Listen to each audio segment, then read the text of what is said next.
Hello मित्रों, नमस्कार। मैं पंडित डॉक्टर नागेश कुमार दुबे अपने ब्लॉग में सभी का हार्दिक स्वागत करता हूं। लो मित्रों, हम फिर से आ गए और अब हम नई जानकारी के साथ उपलब्ध हो गए। तो आजकल जैसा चल रहा है कि वास्तु क्या है, हम आपको वास्तु की संपूर्ण जानकारी देंगे। अब हम वास्तु सीरीज को क्रमशः चलाएंगे कि वास्तु क्या है। सबसे पहले हम वास्तु जानेंगे क्या है, फिर वास्तु में क्या क्या होता है, फिर वास्तु दोष क्या है, वास्तु दोष का हम निवारण कैसे करें, हमारा घर किस दिशा में होना चाहिए, कैसा होना चाहिए, क्या क्या चीजें होनी चाहिए, सब कुछ हम आपको अब वास्तु सीरीज में बताएंगे।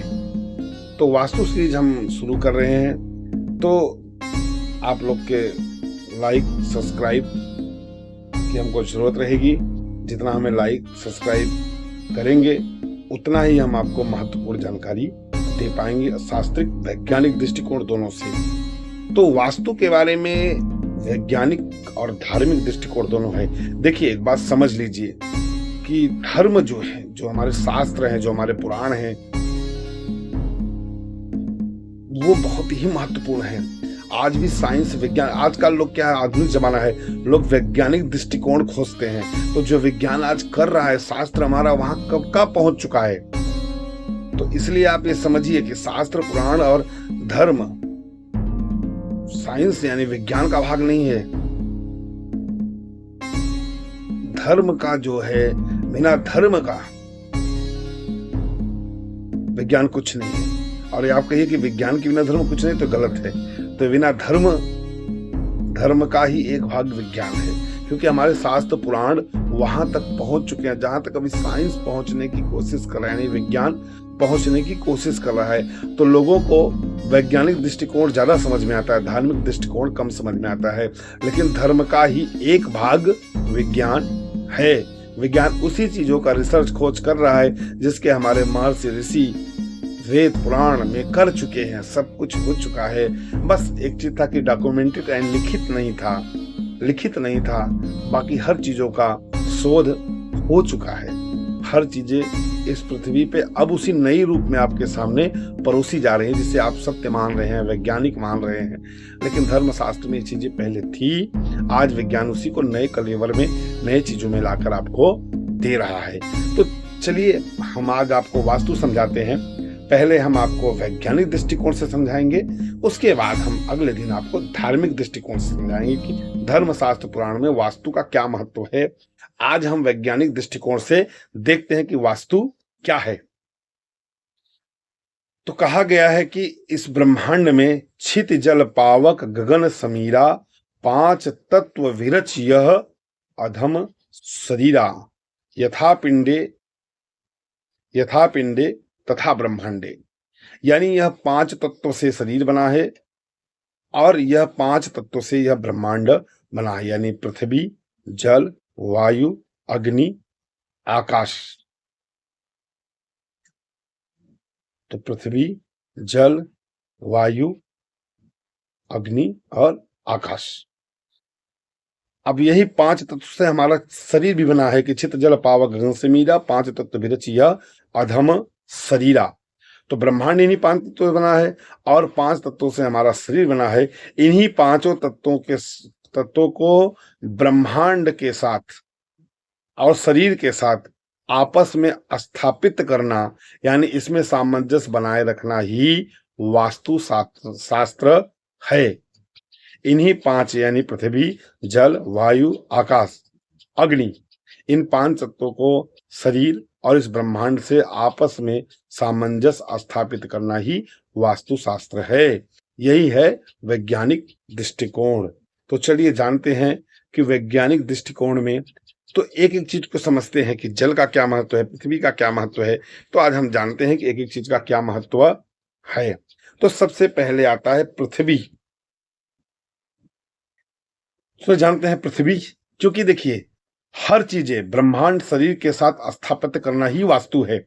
क्योंकि आपकी हर चीजें उस व्यवस्थित जगह पे होना चाहिए जो वास्तु शास्त्र कहता है। जल की जगह पे जल, अग्नि की जगह पे अग्नि, पानी की जगह पानी, आकाश की जगह पे आकाश।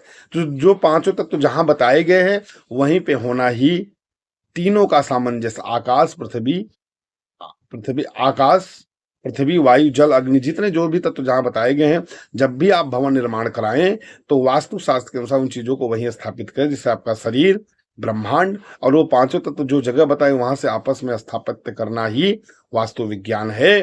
तो सबसे पहले हम पृथ्वी के बारे में कहते हैं। पृथ्वी गुरुत्वाकर्षण का केंद्र होता है और यह भावनात्मक जुड़ाव को पैदा करता है। पृथ्वी क्या होता है कि गुरुत्वाकर्षण का केंद्र होता है, क्योंकि पृथ्वी भ्रमण करता है, गुरुत्वाकर्षण का केंद्र होता है। बहुत सारे खनिज पदार्थ, बहुत सारी रत्न आभूषण, बहुत सारी चीजें पृथ्वी के अंदर निहित समाहित हुई है जो हमारे इंद्रियों को प्रभावित करता है। तो मुख्यतः पृथ्वी का काम है आपके अंदर आपसी भावनात्मक संबंधों को प्रकट करना। तो इसी लोग कहते हैं कि हम मिट्टी से जुड़े हुए हैं। मिट्टी से जुड़े होना यही मतलब होता है। तो जब भी आप भूमि घर का निर्माण करवाएं तो भूमि शोधन जरूर करें। भूमि को जरूर देखना चाहिए, उठी हुई है, ढलान पे है, भूमि का उचान किधर है, कटान किधर है, कैसी भूमि होनी चाहिए। तो शास्त्रों में बताया गया ब्राह्मण, क्षत्रिय, वैश्य, शूद्र के लिए कैसी भूमि होनी चाहिए, वो मैं आपको बाद में बता दूंगा। तो भूमि का शोधन अवश्य करें। जितनी अच्छी भूमि रहेगी उतनी आपस में आपके तालमेल, संबंध बना रहेगा। गुरुत्वाकर्षण है, उतने ही खनिज पदार्थ आपको, आपके इंद्रियों को आकर्षण पैदा करेंगे। तो अब चलिए जानते हैं पृथ्वी के बाद हम आगे जल तत्व पे। तो जल तत्व, जल के बिना जीवन है ही नहीं है, बिना जल तो कोई जीवन होता ही नहीं है। तो इस संसार में जल का बहुत ही महत्वपूर्ण है। आप जल को देखिए, उसका कोई कलर नहीं होता है, जिसमें मिलाइए वैसा जल होता जाता है। तो कहा जाता है कि पृथ्वी पे 1/3 जल ही जल है और शरीर में भी 1/3 पानी ही है, यानी 1/3 जल ही जल है। तो पृथ्वी यानी आपकी भूमि, जहां आप घर बनवाते हैं, वहां जल का व्यवस्था बहुत उचित और समुचित होना चाहिए। वास्तुशास्त्र के अनुसार जल की व्यवस्था बहुत उचित और समुचित जगह पे होना चाहिए। जो वास्तुशास्त्र बताया है उसी अनुसार से जल की व्यवस्था आप करें, जिससे वह आपके शरीर, ब्रह्मांड और आपका घर तीनों आपस में स्थापित्य कर लगे। आप प्राचीन संस्कृत सभ्यताओं को देखिए, वो हमेशा नदी के किनारे ही बसते थे। प्राचीन सभ्यताओं में आप देखिए, चाहे मोहनजोदड़ो देखिए, चाहे हड़प्पा की सभ्यता देखिए, कोई भी प्राचीन सभ्यता आप उठाएंगे तो देखेंगे कि वह जल के किनारे ही बसा हुआ होता है, क्योंकि जल जीवन के लिए बहुत महत्वपूर्ण होता है। इसलिए जब भी घर में बनवाएं तो कुआं, बावड़ी, नलकूप आप कहाँ लगाएं, ये वास्तु की दिशा के अनुसार ही स्थापित करें। फिर आपका जल का स्टोर यानी टंकी कहाँ लगाएं, आपका सीवर, जल आप सीवर कहाँ होना चाहिए, जल की निकासी कहाँ होना चाहिए, जल का स्टोर कहाँ होना चाहिए, मीठा जल कहाँ होना चाहिए। तो ये सारी चीजों को वास्तु दृष्टिकोण से आप जरूर शोधन करें कि कुआं, बावड़ी, तालाब इत्यादि हम कहाँ बनवाएं, हम जल का स्टोर कहाँ बनवाएं, हमारा सीवर कहाँ होना चाहिए, हम जल को स्टोर करने के लिए जो प्लांट लगाए वो कहाँ लगाए। तो जल की जो दिशा होनी चाहिए उसी दिशा में जल को आप स्थापित्य करें, जिससे आपके शरीर और ब्रह्मांड तीनों आपस में स्थापित करके संतुलित बनाएं, जो आपके जीवन को सुख समृद्धि से भर देगा। तो जल के बाद हम तीसरे पे आते हैं, अग्नि। तो सूर्य ही अग्नि का परिचायक है। अगर अग्नि का दूसरा भाग सूर्य से ही उत्पन्न होता है और सूर्य के बिना तो जीवन ही संभव नहीं है। इस संसार में प्रकाश और ऊर्जा यानी सकारात्मक भाव पैदा करता है। सूर्य प्रकाश और ऊर्जा का सकारात्मक भाव पैदा करता है। सूर्य के बिना तो जीवन ही संभव नहीं है और आपको ऊर्जा और सकारात्मक सूर्योदय से लेकर सूर्यास्त तक वह प्रदान करता रहता है। तो सूर्य के बिना जीवन संभव नहीं है। सूर्य अग्नि का सबसे बड़ा परिचायक है और सूर्य ऊर्जा का एक बहुत बड़ा स्रोत है। जब भी आप घर का निर्माण कराएं, और सूर्य के बिना जीवन की भी कल्पना नहीं की जा सकती है, जब भी आप घर का निर्माण कराएं तो उसमें ये देखें कि सूर्य की किरणें सुबह से शाम तक आपके घर में आना बहुत जरूरी है। तो इसलिए घर की खिड़की, दरवाजे इत्यादि आप इस ढंग से डिजाइन करें जिसमें सूर्य का स्थान महत्वपूर्ण होता है। सूर्य का प्रकाश किरणें आपके घर में पड़ना बहुत जरूरी है, जिससे सूर्य, शरीर और यह ब्रह्मांड आपस में सामंजस्य स्थापित कर सके। अब आते हैं हम वायु के ऊपर, हवा।